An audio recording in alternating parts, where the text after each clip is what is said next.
Radio.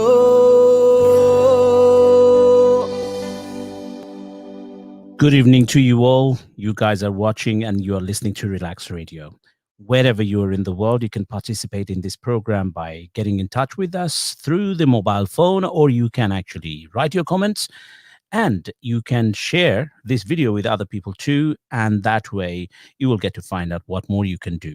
Okay, right. We are going to talk about abuse, domestic violence, and violence altogether, like different kind of violence, what happens in our community, and how do you recognize them? Do you really know what it means, and what are the definitions? So, before anything else, let's just start the show. So, wherever you are, participate by getting in touch with us. I will show you the number very shortly. This is a live program, so wherever you're in the world, you can participate.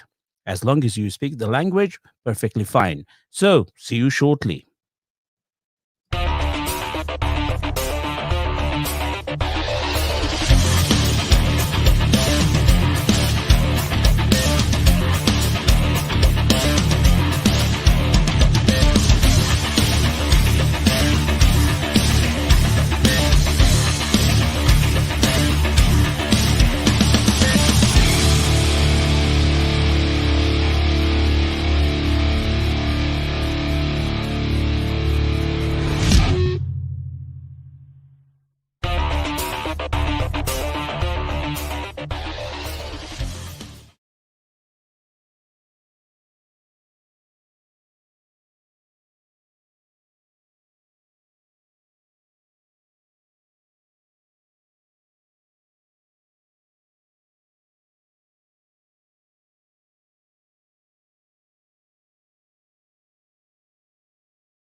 Welcome back to the show. You are watching Relax Radio. Wherever you are in the world, you can participate into this program by just logging into the Relax Radio Facebook or Relax Radio YouTube, or you can go into www.relaxradio.net.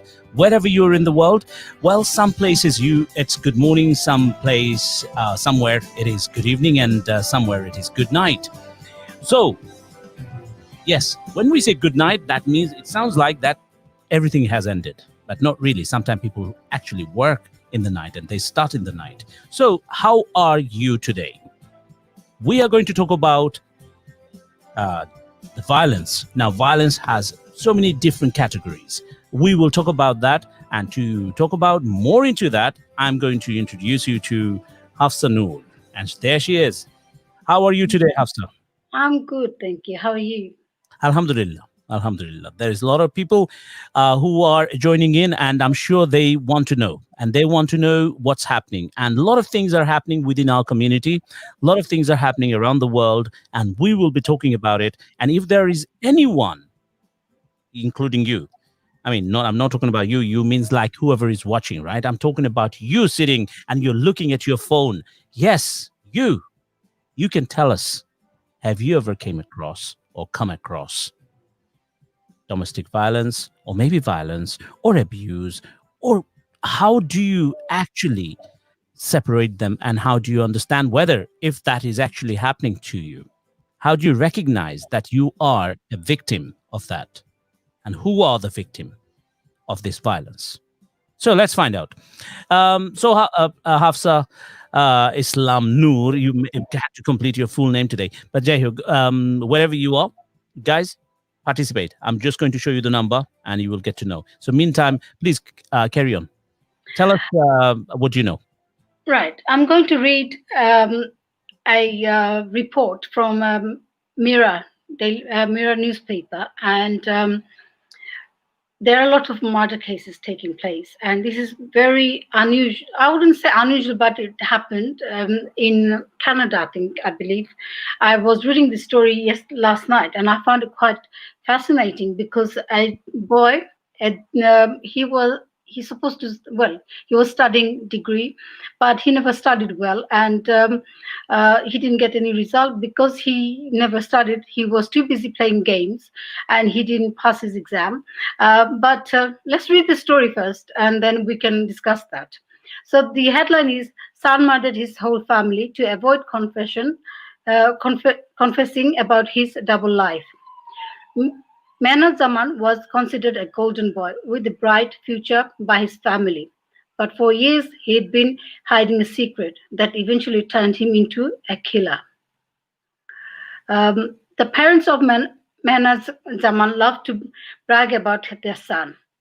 They proudly tell everyone that Zaman, then 23, always put his family first and was about to graduate with an engineering degree, so he had a bright future ahead.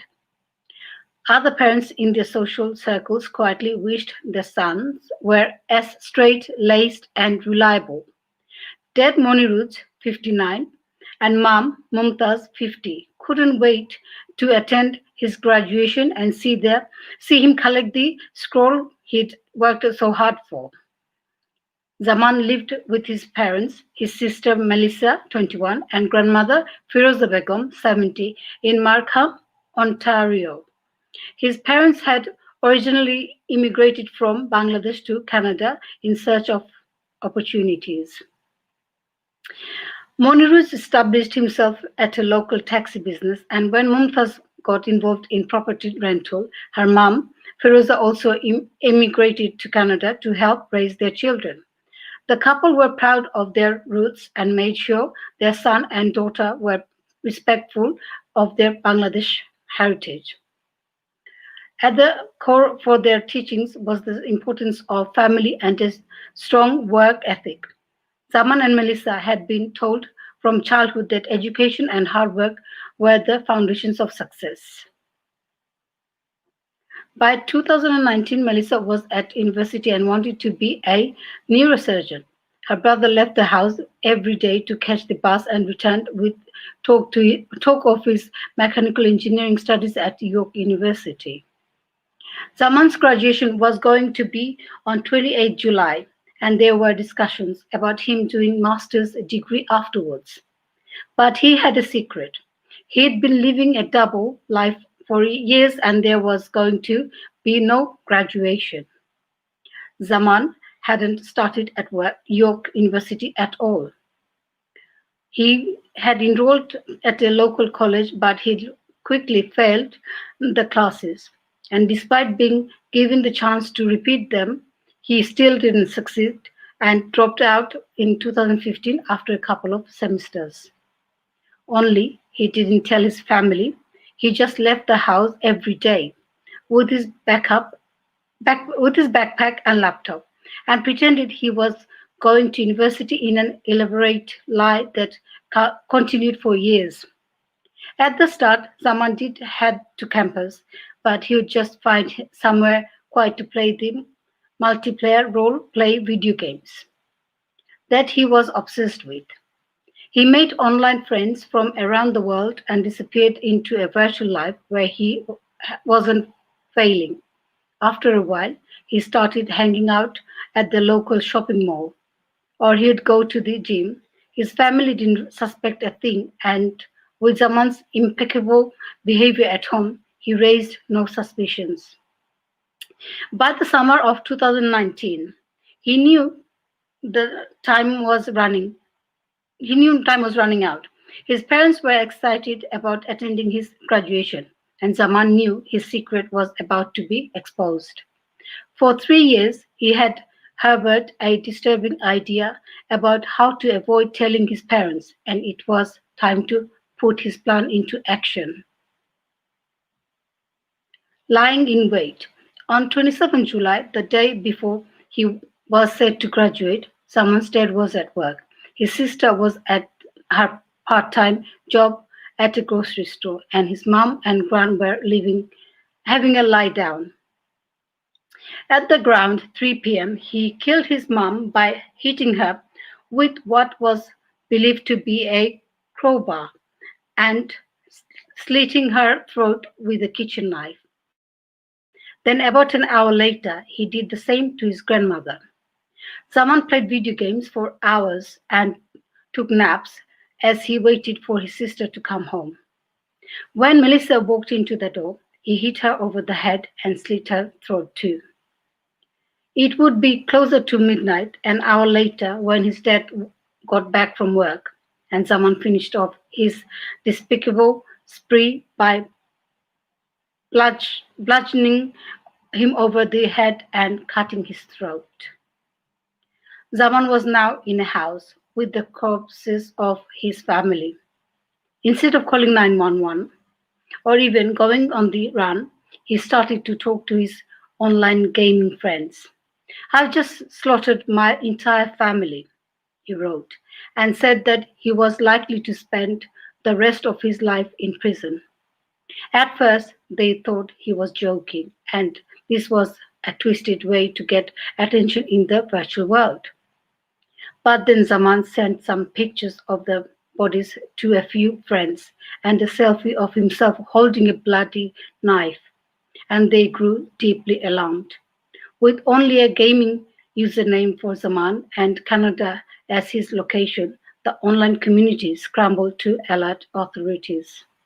Eventually, an IP address was tracked to Zaman's home, and officers arrived there on the afternoon of 28 July. Zaman was still there, and upstairs were the bodies of Mumtaz, Muniruz, Firoza, and Melissa. Deadly secret. Someone was arrested and initially charged with 4 counts of first-degree murder.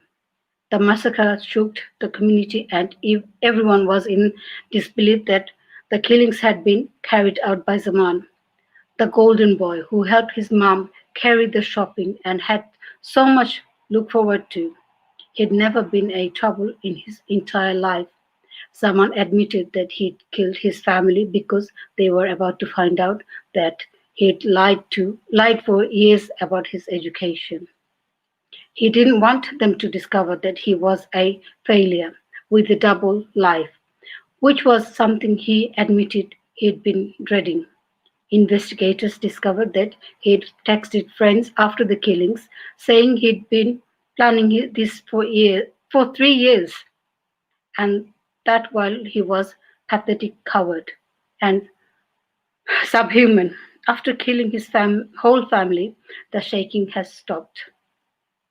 In September 2020, Zaman pleaded guilty to 3 counts of first-degree murder relating to his granddad and sister, and one of second-degree murder relating to his mum. The court was told that he had slit the throats of his entire family simply to avoid telling them the truth.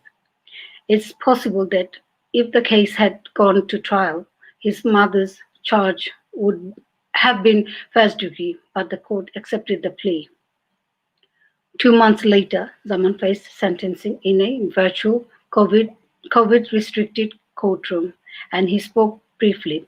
"I would like to just apologize to anyone I have impacted negatively with my actions," he said, "especially to the people who knew my family, friends, and loved ones, who I know could have never seen something like this from me happening. Betrayal of trust." The judge was openly damning about his actions and said that what he'd done was deeply disturbing and deserving of severe punishment. Words such as brutal, cruel, cold, and callous do not begin to convey the enormity of his violence, she said. It is difficult to imagine a more horrific way to take a human life than by slitting the victim's throat. Mr. Zaman did so not just once, but 4 separate times over a span of hours. No right thinking member of society would see any remote correlation between the imminent disclosure of the secret of Mr. Zaman's non attendance at school and vicious taking of the lives of the 4 people closest to him. So that was the story. So heart touching and horrible. I mean, It cold-blooded is murderer. absolutely. I I mean, mean, there is still long to go, but I just can't read it. his incompetence, or probably he might have been suffering from some sort of mental illness, which Mental disorder could be, a mental disorder, because he probably, as it says, that he was living two lives, or probably two. That means some sort of schizophrenia, probably could be, yeah. he was going through. But my question is, all this time he is being in this situation. Okay, he was meant to be graduating, but stayed in the university for 3 years, or rather, was he actually studying from home, or was he actually? What was the situation? No, he was supposed to go to university, but he never attended the university. He is supposed to go to a Oh, he did. reputable university, but he didn't. What he did was he uh, went to a different college to study, but still he was failure there. So he used to just So, pretend to go to okay, university. I understand that not everybody is academically well, but sometimes some family really push the boundary, that children, they really want something from their children, and someone who is not capable of getting anything to do with the academic qualifications, but they could be good at something else. So sometimes it happens to be parents' fault as well, I think. But then again, at the same time, to kill cold-bloodedly his whole family, that is unbelievable.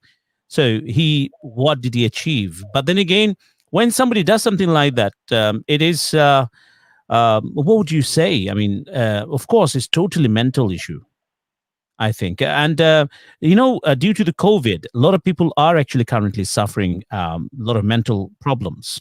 In But fact, with his case, I don't think it's to do with the COVID. It's just totally because he was planning for 3 years, so it wasn't to do with COVID. COVID is only year and a half. no, no, no. I'm talking about whatever he has been suffering. That has been a long time, because I think he was around 24 when it happened, right? Yeah, Right. So 23, 23. 22 or 24, something like that.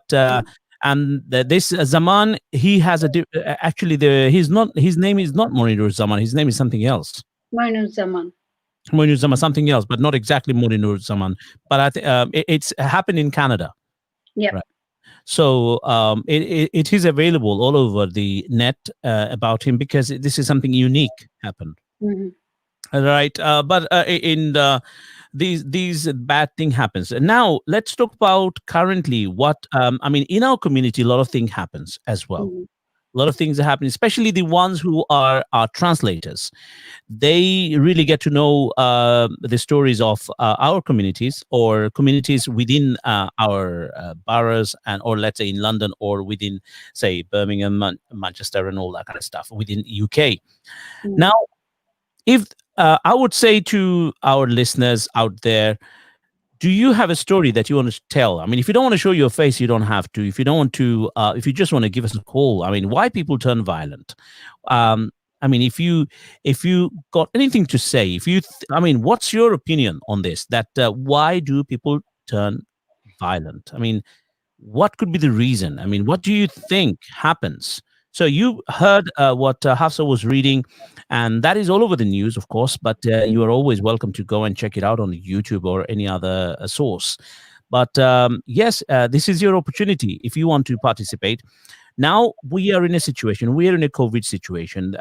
In March 2020, when it happened, everything was locked down. We had a full lockdown. Now the variant of this virus happens to be, or told to be, or known to be more serious than previous one. Then why are we not in total lockdown?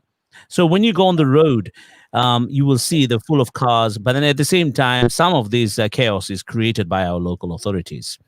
And also, I mean, in these our programs from now on, I think we need to bring on few things up, because a lot of people want to talk about it, but they don't talk about it because they don't know where to talk.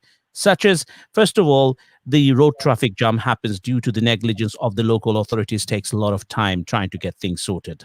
I mean, they put the cones down maybe 2 weeks before they want to get the job done, but they forget that all these people have to go through chaos. Second one, that the local authorities, I mean, the government is giving furlough to a lot of people who cannot go to work and all that kind of stuff. When it comes to investors and things like that, or probably people who cannot afford to pay their mortgage, and even the government is allowed the mortgage companies to give them a holiday. Okay, them why the local authority council tax, when the property is empty, why are they still charging? When are they going to change some rules? If they are not serving something, let's suppose if that is not in use, why somebody has to pay full council tax when the property is vacant during this situation where, due to the pandemic, a lot of things cannot be done, and for that reason, some properties are remaining empty. When you're, as a landlord, if your property remains empty for 1 year or 2 year, they will go crazy on you. But they can keep their property locked up with metal shield, metal frames. That time it's all allowed. So it's too much of hypocrisy goes on within our law and system and the local authorities.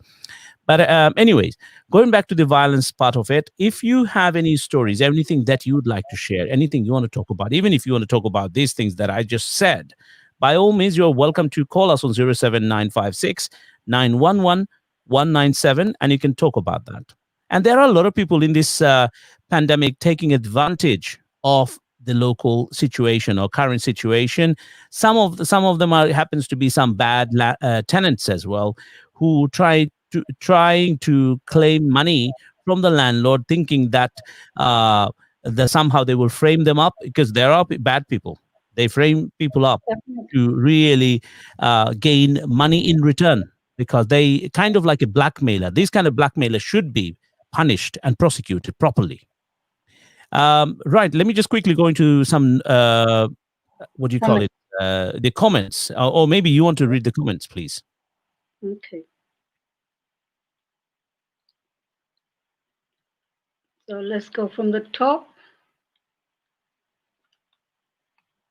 Oh, before you read the comment, maybe I think we should just give. Okay, you got it. Okay, and then we probably will take a tiny, give them an idea of what we are talking about, and we'll give them a tiny break. So Okay. yeah, Um, I've already seen this. I've already shown it. Actually, it was already there.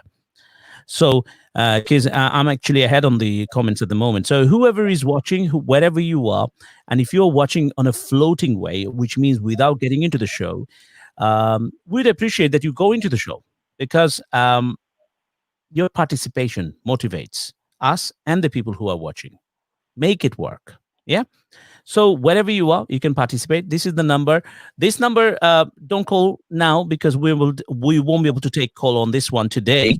But another number I'll give you shortly. But however, if you are calling on through Skype, you can do that as well. And if you want to call through WhatsApp, you can do that. So we're going to take a tiny break, and after the break, we'll be back with you.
so, guys, we are back after a short break. And we were discussing before we went to the commercial break. We were discussing. Well, I was telling a story from Canada. This student who killed his whole family. And we were discussing about the local authority as well, how local authority is taking the advantage of the situation. So if you guys want to talk to us or discuss anything regarding this matter, then definitely you can call us on 07956 911 So you can call us and participate with the talk. So Amin Bhai, um, why do you think these kind of incidents do take place? Because there are other stories that we can share, and so many stories taking place recently. Last year, if you remember, Nusrat. I don't know if you remember this student. She's the student of this incident took place in Bangladesh. She's a student in madrasa in Bangladesh. She was murdered by setting fire on her. So these sort of things that do take place. Um, why do you think people do this kind of activities? Are they all mentally sick, or people report Uh, on to I help? mean, I will support Mr. Shuza Mohammed what he says here. Okay, let's go through this. He says that these previous one that you were reading earlier on, which was the young man. So he's saying that young man lived a bottled up life that may have caused extreme depression and mental illness that caused cruelty. Um, Similarly, this is what happens. You see, sometimes people live life. You by looking at them, you can't tell. Some they express their inner self on their face, and some don't. Some you cannot tell. Mm-hmm. So the ones you cannot tell, it's most likely, I think, probably would be if somebody is depressed, you can tell. If somebody is schizophrenic, suffering from schizophrenia, I think it's probably quite difficult to tell because they switch their mood, and you can't tell because they can turn out to be happy, but actually sad, and they could do things. Yeah. Okay, so it's hard to tell. But then again, how do you recognize it? Why people turn violent?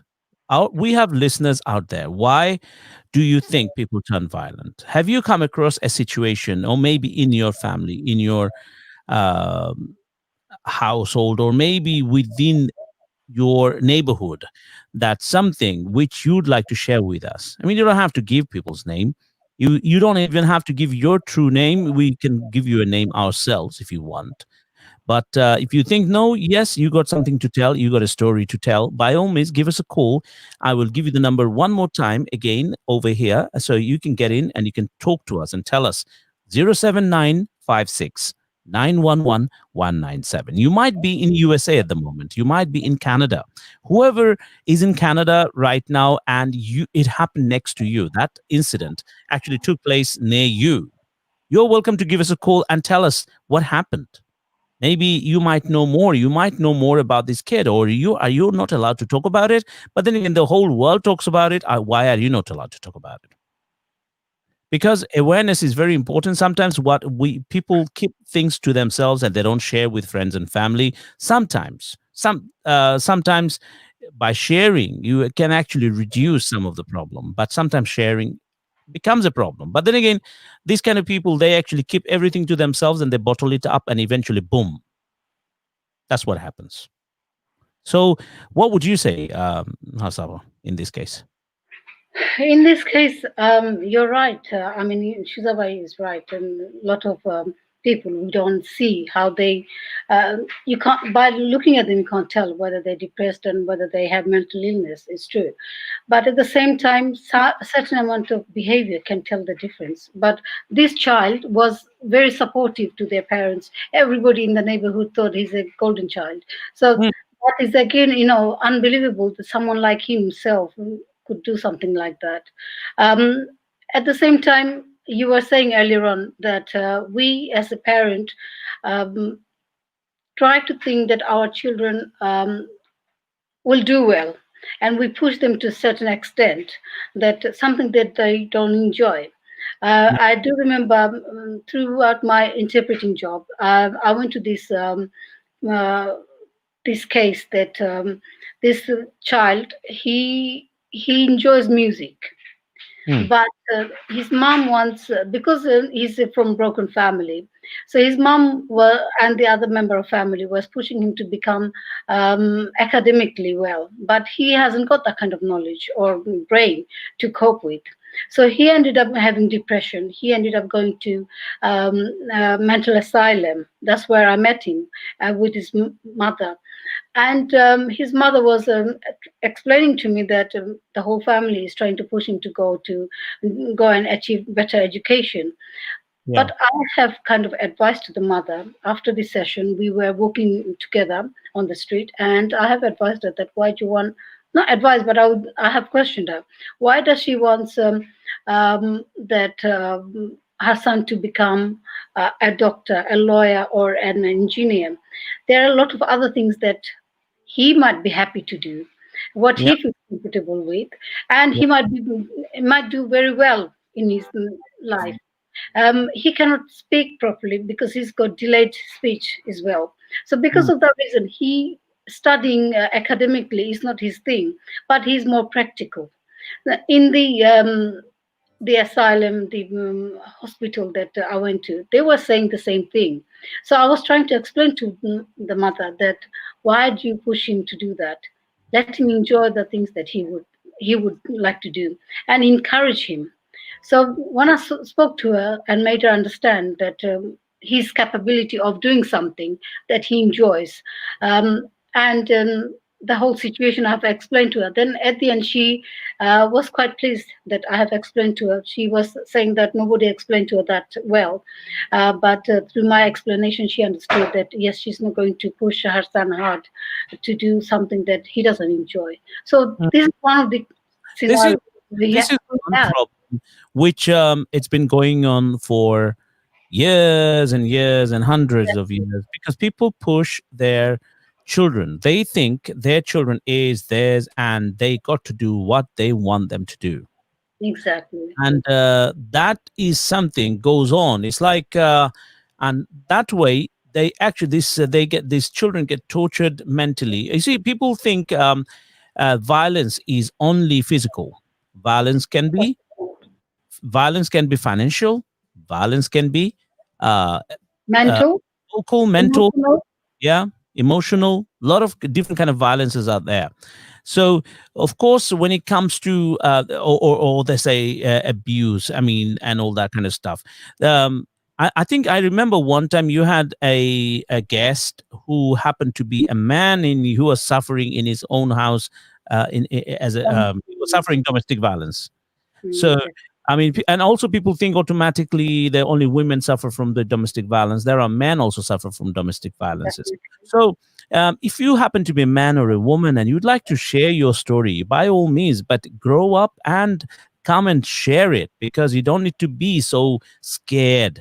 No one, I mean, why do you have to be so shy to speak the truth? Okay, Let maybe me ask you a question, Amin Bhai. go ahead. You are a man. Mm. If you go through this process, would you admit it? Yes, I would. You would, but a lot of men, they think it's an ego problem. They have ego problem. They think it's embarrassing. They wouldn't come We need forward. to this is the whole idea of we are on the radio because we stand out, because we are different. We want people to, you see, look at the name RELAKS. It hasn't got an X. It is only possible by us because we want to be positive. We want to take out the cross and we want to make everything positive. We have a color and we will take the color. Okay. So now, yes, to make things positive, you have to come out of your shell. You have to come out of this. You got to go and tell people. So let me just take this caller. Hello, assalamu alaikum. Walaikum salam. Good to see you too. You too, you too. Thank you for coming on the show. It's Thank you. it's such an interesting topic that it is keeping me awake today. Thank you, thank you, Well, thank you tonight. that you have appreciated, and we would really appreciate that people around the world. I mean, they all know it happens to everybody, right? But they're too shy to admit it, Absolutely. and there's too much ego in them, or embarrassment they have because they think, I'm a man, or probably I'm a woman. Why? Or maybe, they patch up and they don't want to tell anybody anymore after that. But it's not about that. Even if they don't patch up, but people don't want to come forward because they think it's shame to the family. Shame to the family, bringing shame to the family. It Yeah. will destroy their family lifestyle. I don't know, but through telling story, I think people will benefit. Other people will benefit from it. How you deal with it, how you tackle the whole situation. I think people should tell their story. Yeah, they should. So let's listen to Mr. Muhaimin. Let's see what has he got to tell us. Um, for a change, this is one of the topics of discussion tonight that I really think would benefit the community and benefit the wider community around the world. Not just Bengalis, but other people as well. And it will bring in a lot of interest to watch your show. So I'm glad that you picked up a subject, and I think I would encourage you to discuss such issues which would benefit the community as a whole. Believe me, Now, while we were talking, Hafsa and I, we were talking, and we decided that we will come up with things like what local authority does. We will talk about council tax. We will talk about universal credit. We're going to talk about all these kind of things which matters to people, because this is in UK, everybody suffers from these issues. if you choose this kind of social issues, then obviously you'll get me as a regular caller or even as a participant. Yeah, sure, by all means. This is something that I enjoy, and I would like to do my part and see how we can raise awareness and help people. Now, what I would say, I think this is a topic that there are many issues which could escalate and bring a person or someone to act in such a manner that causing concern around the world, that a boy who is only 24, I read it last week, only 24, and that everyone around him knew that he's such a great boy, and his parents were very proud, expecting that his boy is becoming I think the subject was computing science or something he was studying, and they were expecting the result or graduation day, and just a day before, this boy did he hasn't been brave. He has been very cowardly.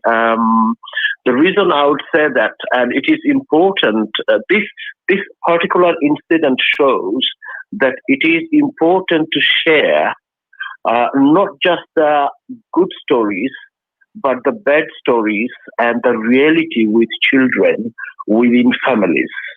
And it's very important for parents, not just mom, not just dad, but particularly both of them, to build up that close relationship where kids would feel happy or happier to share not just good news, but the bad news too.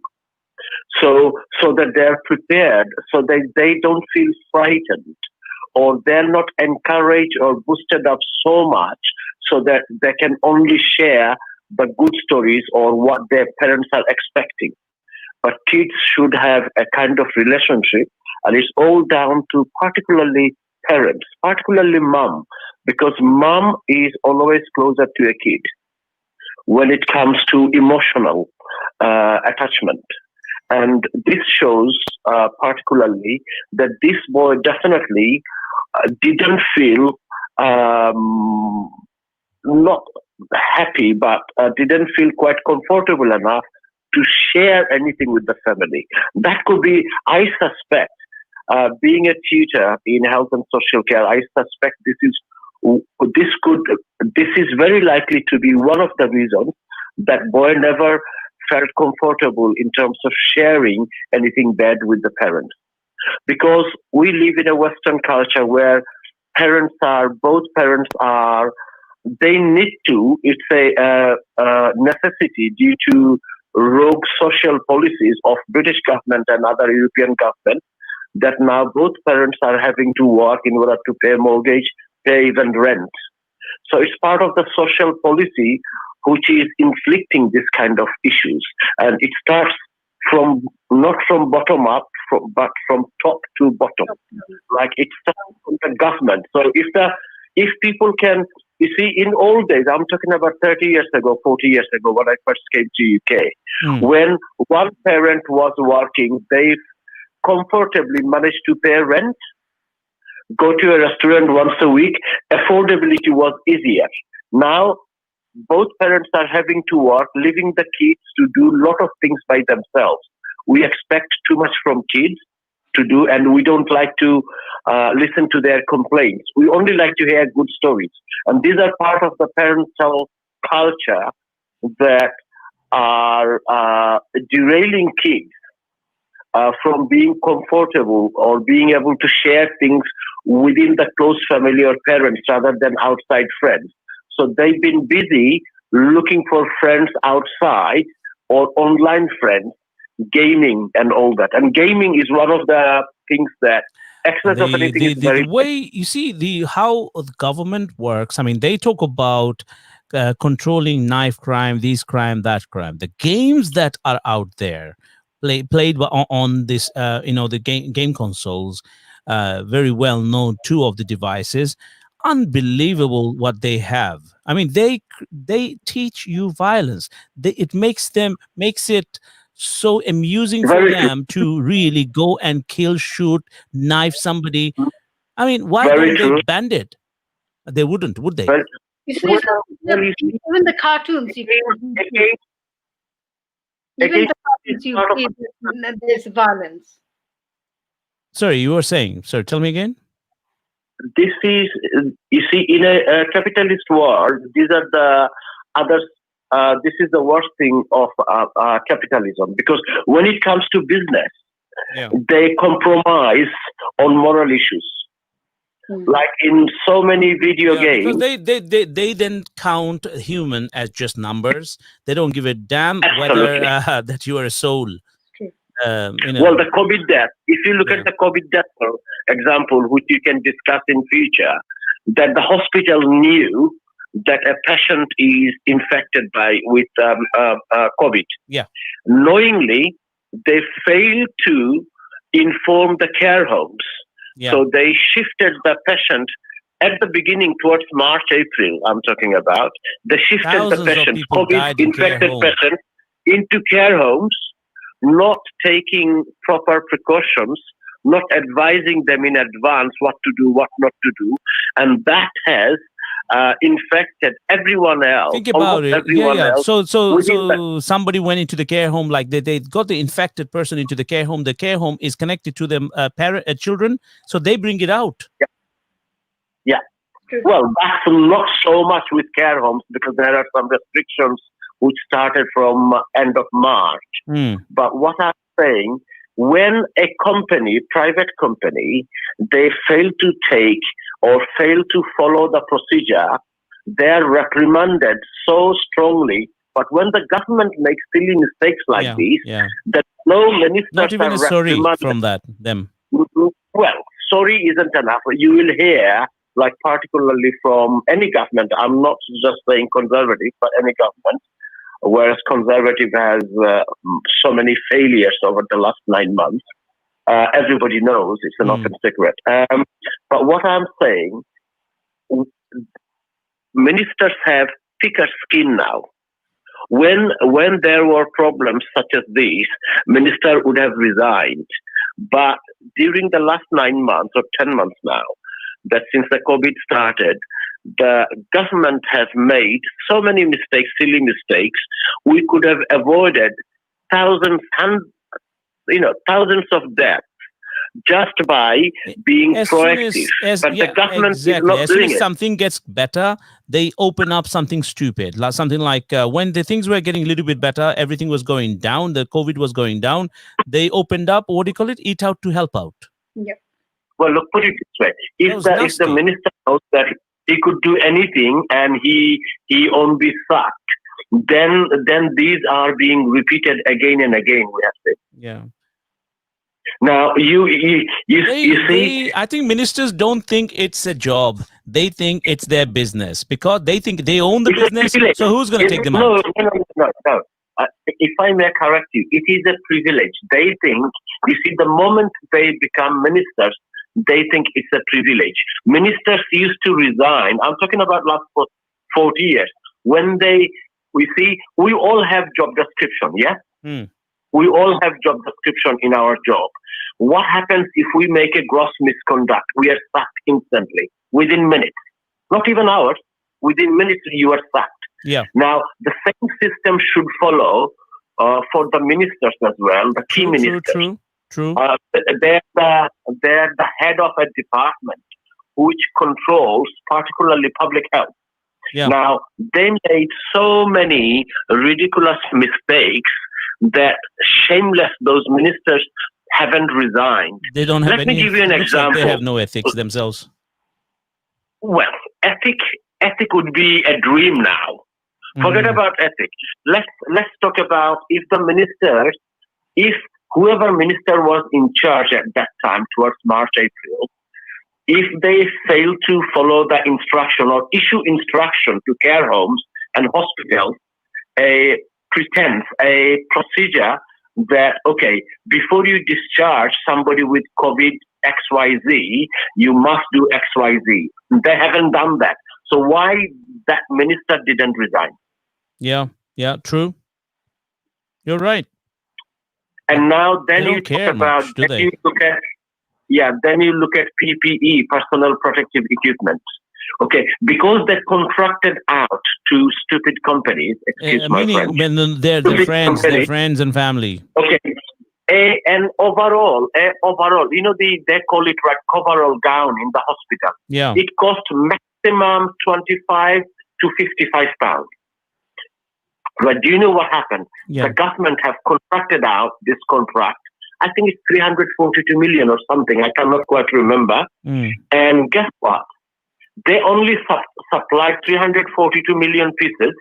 Okay. And so each coverall or overall gown costed taxpayers because the money government pays the private contractors. It goes from our tax. This is the problem. A lot of people don't know. You see, if you ask any normal person, like let's suppose somebody has been on benefit from the beginning of their life up until now, somebody who never worked, lived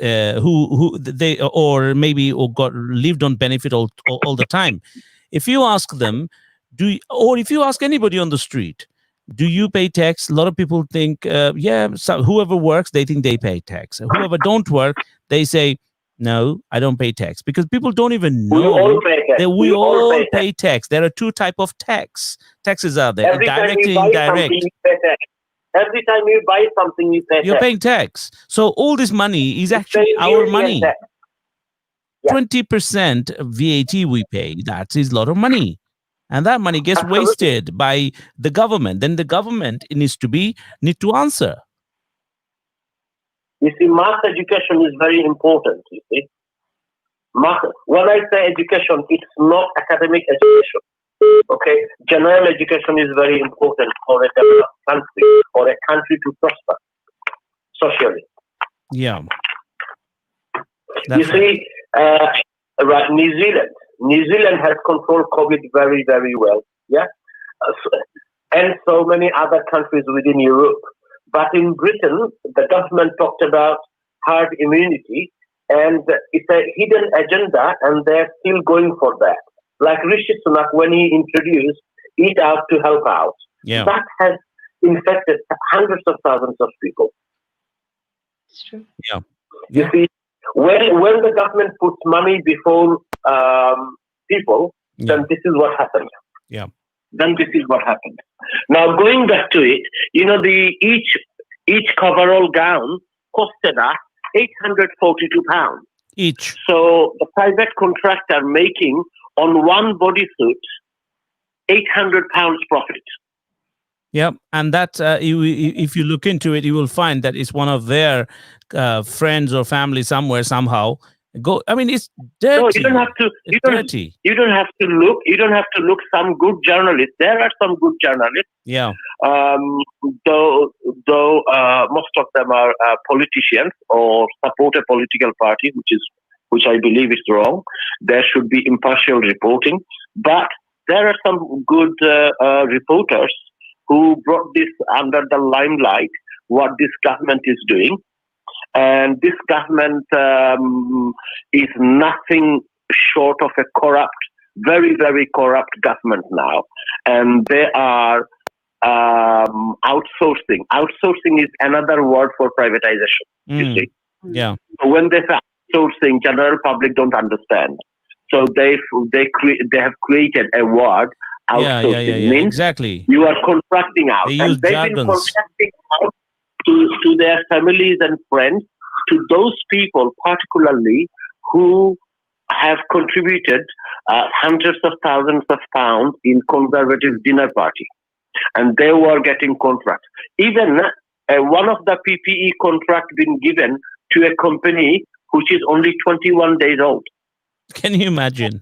And in fact, some journalists said that some companies were dormant and they've been given the task to do, whereas other people are actively working and they haven't been given that task to do.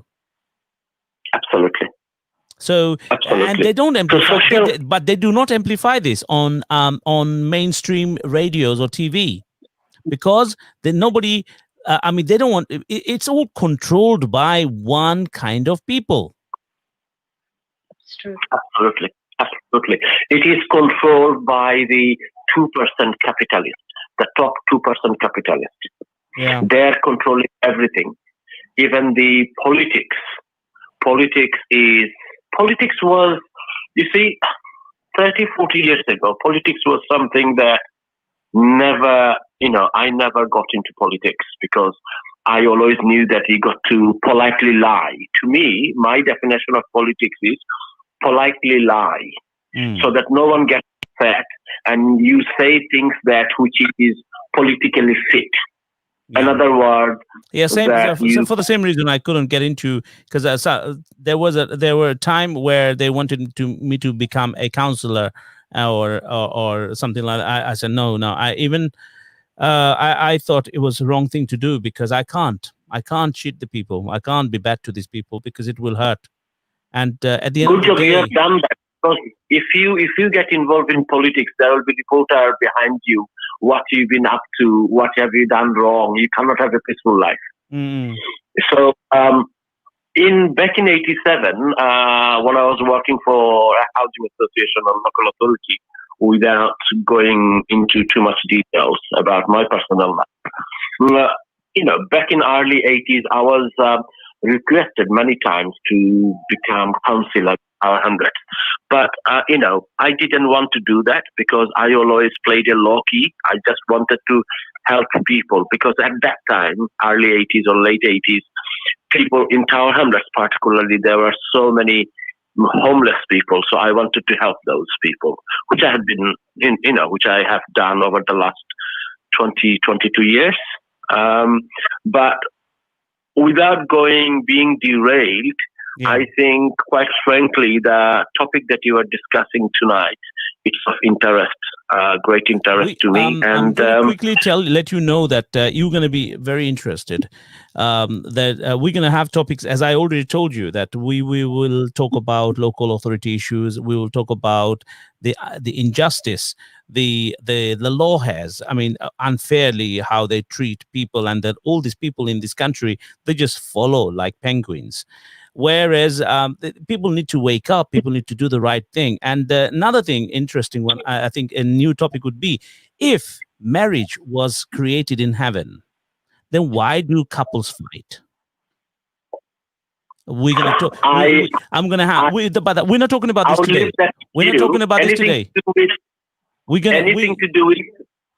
Yeah, possibly later on. Yeah, no, that's going to be a total different. Not today. Not today. Today we are about this I today. think. And I let think- you I know, think that we're going to talk about that soon. I think without being derailed, I think we shouldn't talk about anything else now. Possibly first 1 hour we just talk about social issues. Exactly. So we're I, not going to talk about anything this else. is We're what just talking about inspires this, me. and we're almost running out of time. So thank you very much for calling us. Appreciate that. No problem. You Thank are you. welcome. Thank you Thank very you. much. Take care. Bye. Thank you very much. Bye. Okay, that was Mr. Muhammad, and he did put input a lot of important issues. And what shall we say? I mean, he did really talk about things that what people should be talking about. But unfortunately, most of the people, I know that you might, hopefully, you will rewind it and watch it later on, or probably share it with your friends and family.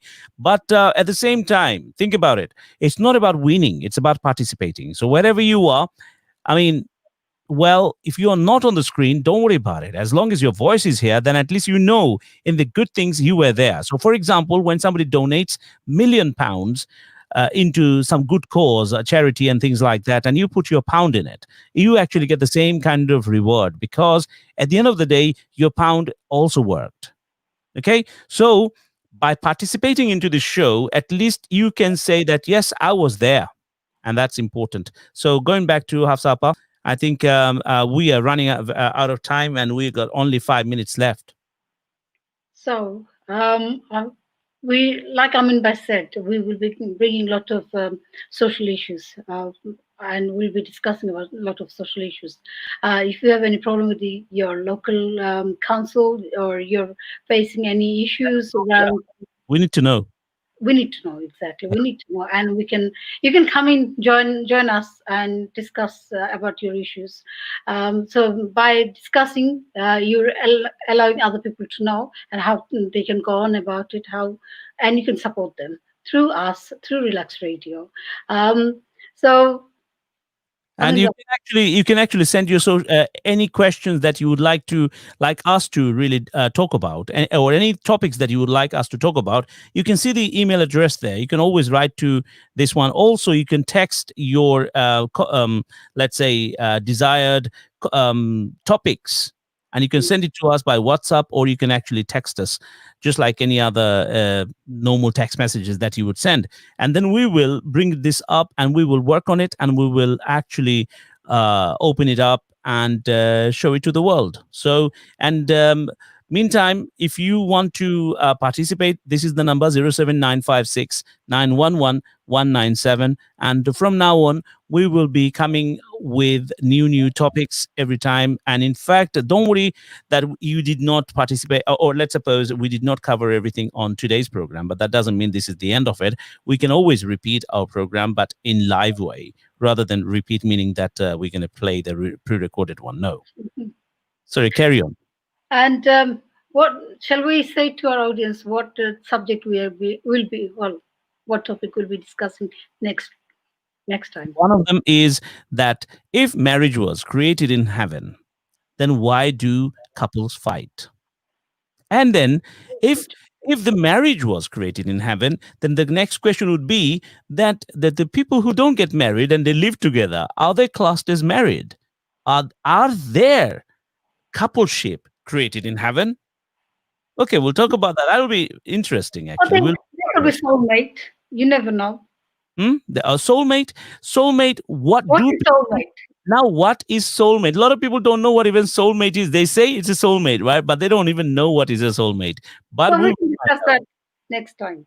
Yeah, we will keep that for the next time. So, like this, we will be coming back to you, and we will talk about it. So, if you think that, keep an eye every night between 11 onwards in UK time. So, which means in Bangladesh, obviously, this is in English. So, which is it's for you.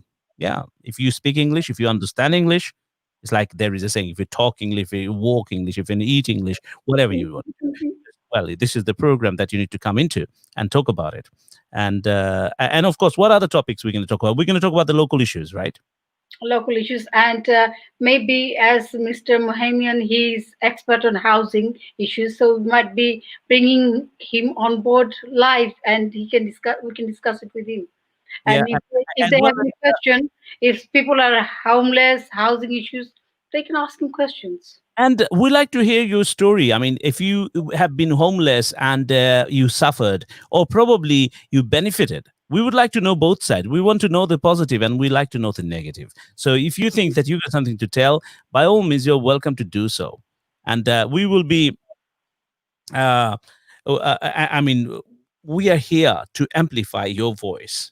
So, guys, don't waste your valuable time doing nothing. Be constructive, do something good, learn something, or teach something.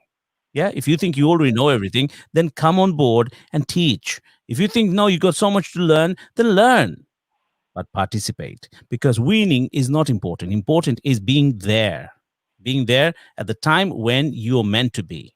Pointless you come onto the show and say, oh, can you stay, oh, sing a song. No, talk about what is important. That's what you should be doing. Absolutely. So anyway, guys, That's it. We're time's up, and we have to go. And it was wonderful having you guys. And you might think that, oh, wow, why you guys have to go so soon? Well, so sorry, we have to. Thank you very much for being with us. And I think we missed on some of the our sponsors. Sponsor is relaxing, so that we got to play the ads before we go. And here we are. So goodbye from me. Stay well, stay safe wherever you are. You have been listening to Relaxed Radio and you have been watching Relaxed Radio TV. And you can subscribe our channel on YouTube. You can like our page on Facebook. And what else you can do? and you You- can join us on Twitter, Instagram. And there is a saying under the Relaxed Radio, it says download our app. So you can also download our app and you can listen to Relaxed Radio 24/7 on your Android and iOS mobile phones. So So good night, there we people. go. Stay well, stay Yeah. safe, and see you next time.